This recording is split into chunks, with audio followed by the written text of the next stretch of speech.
जय श्री राम दोस्तों, जय हनुमान। कैसे हो आप सब लोग। आज की वीडियो में मैं आपको बताऊंगा कि लाश की फोटो की पूजा करने से आपके साथ क्या होता है। कई लोग जो लाश की फोटो होती है उसकी पूजा करते हैं, और वह क्यों करते हैं।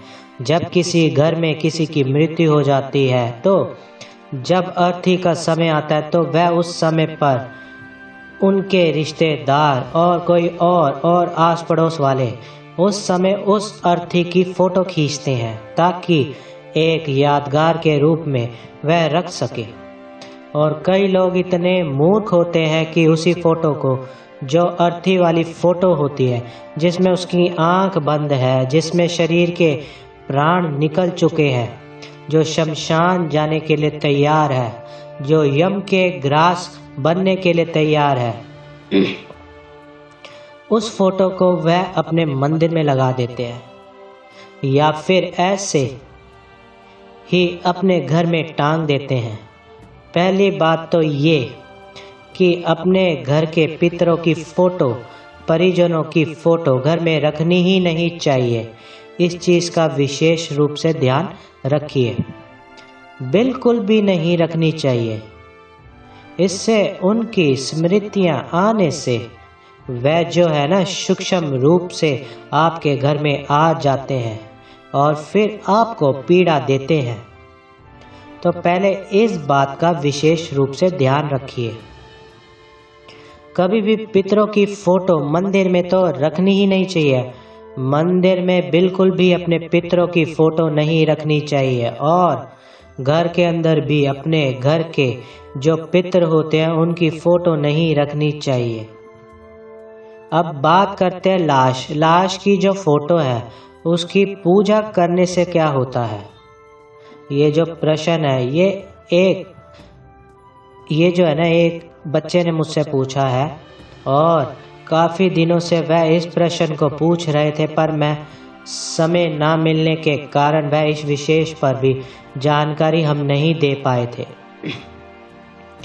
पर आज इस विषय पर मैं आपको डिटेल में बताऊंगा कि किस तरीके से किसी लाश की पूजा करने से आपके साथ क्या होता है, आपके घर परिवार में क्या होता है, और किस प्रकार से आपकी परेशानियां जो है वह बढ़ जाती है। इसलिए वीडियो को ध्यान से सुनिए, बारीकी से, ताकि आपको समझ में आए। देखिए, लाश जो होती है वो निष्प्राण होती है, आंखें बंद होती है, शरीर में कोई प्राण नहीं होता, कुछ हलचल नहीं होती बॉडी में, शरीर ठंडा पड़ चुका होता है, चेतना विलम्ब हो चुकी होती है। और ये सभी जो लक्षण होते हैं ना, ये नकारात्मक शक्तियों के होते हैं। आंखें बंद होना, शरीर से प्राण निकलना, चेतना का विलुप्त होना, ये सब जो लक्षण होते हैं ये नकारात्मक ऊर्जा के लक्षण होते हैं। जिस घर में इंसान रहते हैं, व्यक्ति रहते हैं, सकारात्मक ऊर्जा होती है, उस घर में ये चीज़ें बिल्कुल भी ना तो रखी जाती है ना ही होती है। इसलिए जब किसी की मृत्यु हो जाती है तो अर्थी को, यानी कि जो व्यक्ति होता है ना जिसकी मृत्यु होती है, उसको घर से बाहर रख देते हैं, घर के बाहर रख देते हैं उसको, ताकि घर के अंदर वह नकारात्मक ना आए।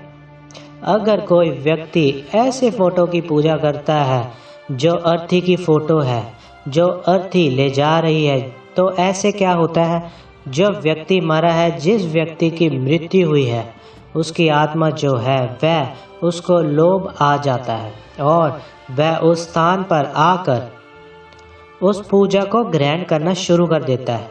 एक बात और मैं आपको बता दूं कि मरने के बाद जब तक वह शुद्ध नहीं हो जाते तब तक वो आपके पितर नहीं कहे जाते हैं, तब तक वो आपकी सहायता नहीं कर सकते। ये तो आपने सुना होगा कि आपने, हमारे जो बड़े बुजुर्ग बोलते हैं कि जिंदा खींचता है जिंदे की तरफ और मरा खींचता है मरे की तरफ। अगर आपके घर परिवार में कोई व्यक्ति बीमार है तो आप ये कोशिश करेंगे कि वह ठीक हो जाए, यानी जिंदा रहे, और अगर जो व्यक्ति मर चुका है उसकी आत्मा जो है वह खींचती है अपनी तरफ ताकि वह मर जाए। इसलिए पहली बात तो यह है कि जब आप उनकी पूजा शुरू करते हैं, उनकी फोटो की पूजा और फोटो रखते भी है, तो ना घर में, तो आपके घर में वह जो प्रेत है ना, यानी जो आत्मा है, वह आपके घर में स्थान लेती है। और एक बात और बता दूं, ये जो आत्माएं होती है ना, ये एक नहीं होती, ये झुंड में फिरती है, और एक अगर आ जाती है ना तो फिर औरों को भी आमंत्रित कर देती है, और फिर आपके घर में आपकी पूजा के फल को ये ग्रहण करती है, और फिर आपके घर में परेशानी उत्पन्न करती है। आप ये सोचते हैं कि ये आपके पिता थे, आप ये सोचते हैं कि आपकी माता थी, पर वह माता पिता थे। आपका जो रिश्ता था वह शरीर के साथ था। शरीर गया, आपका रिश्ता गया। और ये मैं जो आपको बोल रहा हूँ ना, ये क्योंकि जो शक्ति है ना, जो आत्मा है ना, वह भूल जाती है कि आप कौन है। जब तक उसका शुद्धिकरण नहीं होता है, तब तक वह उसको ये नहीं पता कि आप उसके कौन लगते हैं, माता है, पिता है या कौन है। तब तक उनके अंदर वह भाव नहीं रहता है, वह महसूस नहीं कर सकती कि ये मेरा बेटा है या मेरा पिता है, कुछ भी। जब तक उसका शुद्धिकरण नहीं होता है तो आपको भी दुख दे सकती है, और वह फिर आपके घर में प्रेतों के झुंडों को बुला लेती है। फिर आपके घर में तांडव शुरू होता है प्रेतों को। तो इसलिए कभी भी लाश की पूजा नहीं करनी चाहिए। ऐसी फोटो जिसमें मृत आदमी की आंखें बंद हो, उसकी ना तो उसको देखना चाहिए, ना उसकी पूजा करनी चाहिए। ऐसी फोटो जो अर्थी पर हो, उसको नहीं घर में रखना चाहिए। शमशान की फोटो कभी भी घर में नहीं रखनी चाहिए। इन चीज़ों का आपको ध्यान रखना चाहिए। ऐसी फोटो आपको घर में नहीं रखनी चाहिए।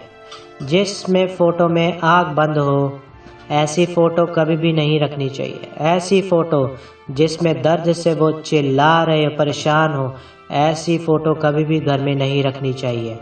इन चीज़ों को आपको ध्यान रखना विशेष रूप से। ये बहुत ही गूढ़ जानकारी है, क्योंकि लोग ये गलतियां करते हैं। मैं चाहता हूं कि हमारे चैनल के माध्यम से लोगों को ये पता चले कि ये सूक्ष्म चीज़ें जो होती हैं, ये किसी प्रकार से आपको दिक्कत देती है, परेशानियां देती हैं। और ये जो प्रेत होती है ना, आपके घर में एक बार बैठ गए ना तो डेरा जमा लेते हैं। जैसे किराएदार होता है ना, 20-20 साल बाद वह पहले था ना, तो अब 10-15 साल बाद वह आपके घर को अपना घर समझने लग जाता है। इसी तरीके से ये जो प्रेत होते हैं, ये आपके घर में एक बार घुस गए ना, तो ये आपके घर को अपना घर समझते हैं, और फिर जो प्रेतों का भोजन होता है, ये वह भोजन करते हैं। और फिर जो ये प्रेत करते हैं, वह ये अपने इच्छा से करते हैं, परेशान करते हैं, दिक्कतें करते हैं, डराते हैं, इस तरीके से। इसलिए इन चीज़ों का विशेष रूप से आपको ध्यान रखना है। बिल्कुल भी ऐसी गलती नहीं करनी है। लाश की फ़ोटो की पूजा बिल्कुल नहीं करनी। पितरों की फ़ोटो घर में नहीं रखनी, नहीं तो आप परेशानी में फंस सकते हैं। इस चीज़ का विशेष रूप से ध्यान रखिए। हाँ, ये एक बात अलग है कि कई पर पितरों की शुद्धि करके बिठाया जाता है, स्थान दिया जाता है। हमारे यहाँ पर भी पितरों को स्थान दिया जाता है। छत के ऊपर दिया जाता है, खेत में दिया जाता है, घर के अंदर भी दिया जाता है। कोई दिक्कत वाली बात नहीं है, पर उनको शुद्ध करने के बाद। अशुद्धि में नहीं। जो व्यक्ति एक्सीडेंट से मर गया हो, फांसी से मर गया हो, या फिर प्रेत से मर गया हो, यानी किसी प्रेत ने उसकी जान ले ली हो, या फांसी लगा ली हो, मार दिया गया हो किसी के हाथ से, ऐसे व्यक्ति को जब तक शुद्ध नहीं किया जाता, तब तक उसकी पूजा नहीं करनी चाहिए। उसको पितृ रूप में नहीं पूजना चाहिए। विशेष रूप से ध्यान रखिए, आपका भी कोई परिजन ऐसा है जिनकी मृत्यु इस कारण हो गई हो, तो उनकी पूजा पितृ रूप में नहीं करनी चाहिए। नहीं उनके नाम का श्राद्ध निकालना चाहिए, नहीं अमावस्या के दिन उनकी पूजा करनी चाहिए।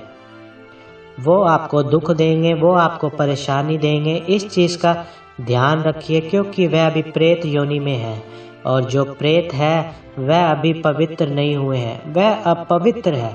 प्रेतों का जो भोजन वही खाते हैं, वह प्रेतों की सोच होती है, इसलिए इन गलतियों को मत कीजिए, सुखी हो जाओगे आप। तो अगर आपको वीडियो अच्छी लगे तो वीडियो को ज़्यादा से ज़्यादा शेयर कीजिए, जितना हो पाए अधिक से अधिक लोगों को शेयर कीजिए मेरी वीडियो।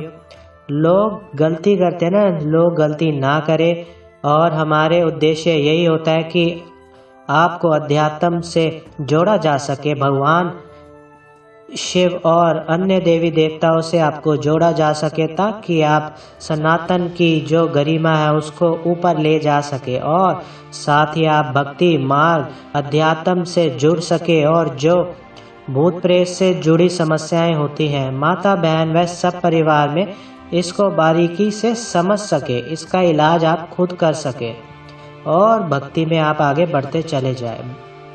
बजरंगबली महाराज, राम जी भगवान सब पर आप पर कृपा करे, आपके घर परिवार पे कृपा करे, आपकी झोली भरते रहे। मिलते हैं अगले नई वीडियो में। जय श्री राम दोस्तों, जय हनुमान।